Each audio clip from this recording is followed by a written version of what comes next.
Good evening, classmates. We are Group 1, and the final case that was assigned to us is entitled Gas Up the Matter. I am Jessica, and I will be discussing the first phase of our group's case report. To give you an overview of our case study, we are going to follow this outline.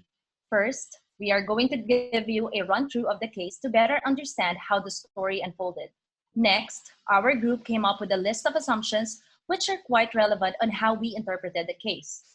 And of course, the identification and diagnosis of the central moral dilemma, followed by the assessment and our proposed intervention strategies. Finally, we will delve on our group's conclusion for the case. Now let's begin. Golden Harness Incorporated is a fledgling company being in the manufacturing industry for nearly 2 years. It maintains a head office in Parañaque and a plant in Laguna. The main characters of our case are Bea Cabigting. She is a company's bookkeeper, Thelma Martinez, the finance manager, and Pearl Ong, the personnel officer. Just a little trivia. The initials of each character's name corresponds to the initials of their position in the company. The secondary characters of the story are Orly Mercado, the operations manager, and lastly, Earl B. Pardo. He is the executive vice president of Golden Harness. Presently, Golden Harness has only 2 official vehicles, 1 delivery van and a car designated for Orly Mercado being the operations manager. As part of the company policy for gas allowances, only the official vehicles are registered in a local gasoline station on a purchase order or PO system. Likewise, the company only authorized 3 officers to issue gas POs, and they are Thelma, Pearl, and Orly. The finance operations is composed of Thelma and Bea. Thelma is the immediate superior of Bea, and she conducts her work at the head office, while Bea is required to travel every Friday to the plant in Laguna to compute the plant payroll. Bea usually travels to the plant using her personal car, a car which actually belongs to her brother who had recently moved abroad. Because of this, Thelma authorized Bea to reimburse her gas expenses through the petty cash fund at a value of 200 pesos every time she visits the plant. So that's a total of 800 peso gas allowance per month. Now this is where the dilemma begins. Pearl Ong, the personnel officer of Golden Harness, is in charge of transacting HR requirements like filing SSS reports of the company that entails her to travel to as far as San Pablo City in Laguna. Having no company vehicle assigned to her, she is left with very limited movements. Hence, Pearl came up with a proposal to Bea. Pearl solicited the services of Bea to drive her to her business destinations every time Bea comes to the plant. In exchange, Pearl, being an authorized signatory, will give Bea a gas PO equivalent to a full tank fuel. Bea hesitated at first because she was instructed by her boss Thelma to gas up only through the petty cash fund. But the offer of almost free gas allowance was too tempting for a bookkeeper like her with a meager salary. Thus, she accepted the offer. To hide the matter from her boss Thelma, Bea tampers the gas receipts by indicating the operations manager's vehicle plate number in the place of her car's plate number. However, one day, by a stroke of misfortune, Earl B. Pardo decided to randomly check the gas consumption before signing checks and thus noticed a questionable trend. Earl consequently instructed Thelma to secretly investigate to find the truth of the matter. The result of the investigation revealed that, first, Bea's gas consumption amounted to 1,600 pesos instead of the budgeted 800 pesos. Second, not only was gasoline coursed through the PO system, but it also included car washing and changed oil. Lastly, all the tampered gas receipts were signed by none other than Pearl Ong, the personnel officer. As a defense, Pearl reasoned out to Earl that her actions are justifiable since the trips made using Bea's car are not for her personal benefit but all official. Likewise, Bea's car essentially incurs depreciation and the usual wear and tear every time it's being used for these official trips. Nevertheless, Earl reprimanded Pearl for abuse of authority and violation of protocol. On the other hand, Bea was confronted by her boss Thelma, and Bea eventually admitted to her illicit agreement between her and Pearl, as well as the tampering of gas receipts. As a result, Bea's promotion is currently in question. For the second portion of our case report, our group came up with a list of plausible assumptions that we believe are relevant in interpreting the case. The list includes the following. Since it was mentioned that Golden Harness is a merely 2-year-old company, we could assume that the company is still picking up, hence its resources may still be limited. We also assume that the plant is situated in an economic zone in Santa Rosa, Laguna, so we could have a clearer picture of the distance of the plant from the head office in Parañaque. This way, we could give a realistic estimate on how much the commuting costs from the head office to the plant if Bea takes the public transportation instead of driving her personal car. Based on our research, the estimated fare could be between 80 peso to 100 pesos per way. Our fourth assumption is that the 200 peso gas allowance authorized by Telma is based on the commuting cost using public transportation. Next assumption is that Pearl only enlists the driving services of Bea every Friday whenever Bea visits the plant. Lastly, Bea personally is amenable with the proposal. For the identification of this case's central moral dilemma, our group decided to take it from the perspective of the bookkeeper Bea being the central character of the case. The time frame that we chose is right after Pearl made the proposal to Bea, which we believe is a critical part where Bea is confronted with a moral dilemma. Hence, based on our chosen perspective and time frame, we concluded that the central moral dilemma of this case must be to accept or to decline the offer of Pearl to transport her to her business destinations in exchange for gas POs. Now, we diagnosed the factors that contributed to the moral dilemma.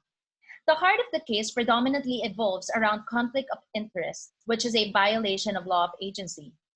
But let me ask you, do you think Pearl Ong, the personal officer, violated her fiduciary duty to Golden Harness when she mainly solicited the services of Bea for official business transactions and not for her personal benefits? This is quite ironic, isn't it? However, you must remember that our central moral dilemma was taken from Bea's perspective. Therefore, Bea evidently has an objective conflict of interest since she is ought to gain financial benefits from the illicit agreement. This clearly serves her personal interest and not of the company's. Second, Golden Harness is a fledgling company. Hence, its resources may be limited, and it could not probably afford providing all their executives with a company vehicle. Likewise, Golden Harness seems to have a high power distance culture. Bea may have high regard for Pearl, being an officer, hence the obedience and trust she showed towards Pearl. Bea clearly does not possess a third Mason mindset as her ethos is still unripe and immature. As the case depicted, she got easily tempted by the offer because she is motivated by personal gains. Lastly, it is apparent that Bea committed theft and fraud by tempering the gas receipts. This is a clear violation of the law of agency. Let me now give you to Car to discuss the assessment of the moral dilemma. Thanks, Jess. This part is about the assessment of choosing the right and best course of action. To be able to achieve this, we are utilizing 3 decision-making tools. First is virtue ethics. The best course of action will be determined by applying judgment that is achieved by determining the mesotest with consideration of the person and the situation. Excess action could be to accept immediately and connive with Pearl in tampering the gas receipts, while deficiency action would be to decline outright the proposal of Pearl and whistleblow to Felma the proposal. Whistleblowing Pearl to Felma could be a possible course of action, but it has limitations. Bea, being a rank and file, may not have enough knowledge and experience on dealing with this kind of ethical issue. This could also damage the relationship of Bea and Pearl. With these limitations, we believe that whistleblowing may not lead to a win-win solution. Therefore, our method test would be to conscientiously object to implement the proposal of Pearl unless Bea involves Felma in the decision-making by coming up with a legitimate excuse and Pearl addresses the matter on gas PO issuance to non-official vehicles.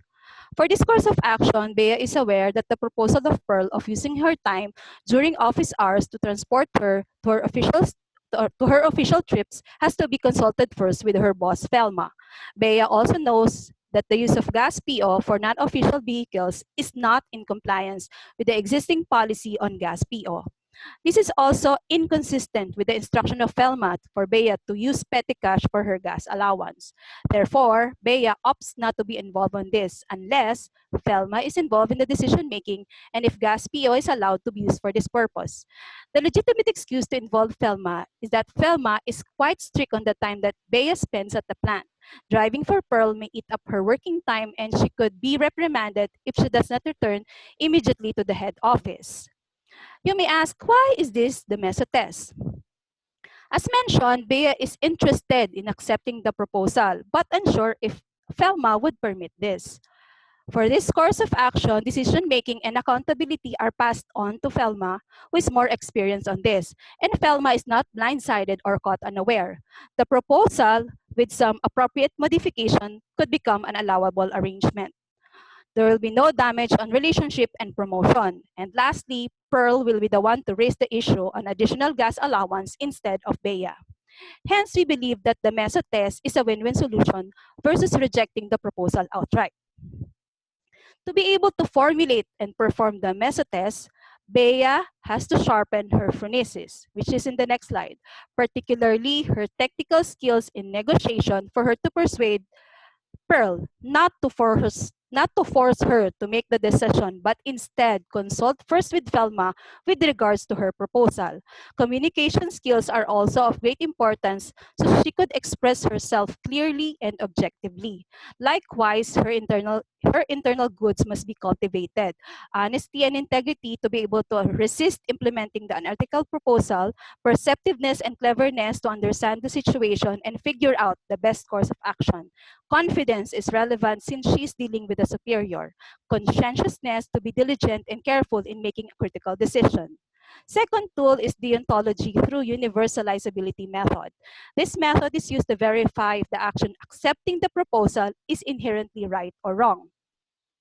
Action to assess is conniving with the superior on tampering gas receipts. Maxim is, when I am not satisfied with the gas allowance provided by the company, I shall connive with the superior in tampering gas receipts. If this will be a universal law, it will be every employee not being provided with sufficient gas allowance ought to connive and to tamper gas receipts. The self-contradiction will be, if this will be a universal law, it defeats the purpose of implementing a company policy on gas allowances and gas PO. The resulting duty, therefore, is do not connive with the superior on tampering gas receipts. This only proves that the action of accepting the proposal and conniving with Pearl on tampering gas receipts is inherently wrong. The third tool is utilitarianism. In this, we have considered the impact of the action to other stakeholders. Happiness Unit is one full tank of fuel and assume that there are 20 employees working for the company. For courses of action, first option is to conscientiously object to implement the proposal of Pearl unless Felma concurs. Second option is to decline outright the proposal of Pearl. Excluded options are, first, accepting the proposal since this action resulted to a negative outcome and is inherently wrong based on universalizability method. Another exclusion is whistleblowing due to its limitation. Looking at this slide, for harms and benefits, option 1 shows more harms than benefits. If Bea would decline outright, there will be no additional gas allowance for her. Pearl will still have limited movements and may resort to another unethical option. Loophole on gas PO policy and timeliness of review of expenses may not be remediated since not traced. And the list goes on. And opposite to option 1 is option 2, which has more benefits than harms. If Pearl will consult first with Felma, Felma will be the one to decide. Bea may have the additional gas allowance. Pearl will have this another mode of transportation, and then the remediation of flaws identified would be happening. And there could be a prevention for similar future unethical proposal. And the list goes on. After crunching numbers, the result shows that option 2, to consult with Felma, has much higher happiness points. Thus, this option gives the most benefits to most people. This supports that the meso test, which is to ask for Pearl to consult first with Felma, is the best course of action in terms of benefits. For the prescribed intervention strategies, let me now pass you to Danny. Thank you, Car. These are our proposed intervention strategies. As an individual, Bea is to conscientiously object to implement an ethical proposal of Pearl unless Felma concurs.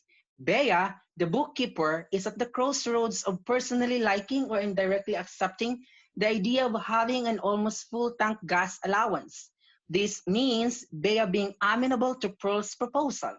At the same time, she is conscientiously refusing Pearl's offer to transport her to her business destinations in exchange for gas PO by suggesting to Pearl to confer with Felma about the matter. This means that Felma and Pearl must talk about the issue as executives of the company. These are two good choices of Bea. However, the latter option is better as it is grounded in the freedom of thought and conscience. Thus, Massachusetts' application is evident. With this, Bea also does not have to sacrifice her good principles in life, especially in dealing with official business transactions. As a part of an organization, it would be best for Bea to collaborate with Felma and Pearl in revisiting existing company policy on gas allowances to mitigate the risk of encountering the same situations in the future. This can be tactically executed by applying systems thinking numbers 5, 8, and 10. Rules or policies involving gas and transportation allowances, as well as the usage of personal and company assets, must have a clear or transparent distinction or delineation. Violating or non-compliance of such rules and policies must have corresponding sanctions or consequences, most especially if it involves perjury and abuse of power. Furthermore, Golden Harness Incorporated must cultivate an open door policy in terms of providing constructive criticisms or feedbacks among employees. The company can leverage the data from the feedbacks of employees to create purposive guidelines and fair benefits and remuneration program. Lastly, Golden Harness Incorporated must have a regular and timely self-audit or internal audit of recorded expenses. Thus, revamping existing protocol and making requests and approval of gas POs is highly necessary. We came up with a short-term and long-term solutions. For short-term approach, we reiterate that Bea must pursue the prescribed method, which is to conscientiously object to implement the proposal of Pearl, unless Bea involves Felma in the decision-making by coming up with a legitimate excuse, and Pearl addresses the matter on gas PO issuance to non-official vehicles. On the other hand, for a long-term approach, Bea must pursue ethical leadership by pioneering a more inclusive and transparent policy regarding benefits, job scope, and remuneration. This policy must exemplify checks and balances among officials in order to combat abuse of power or authority. Lastly, appropriate measures must be in place in the company's existing protocols with loopholes that are susceptible to abuse. Once again, this is Group 1, together with me, Jessica and Maricar, business ethics classmates. Good evening.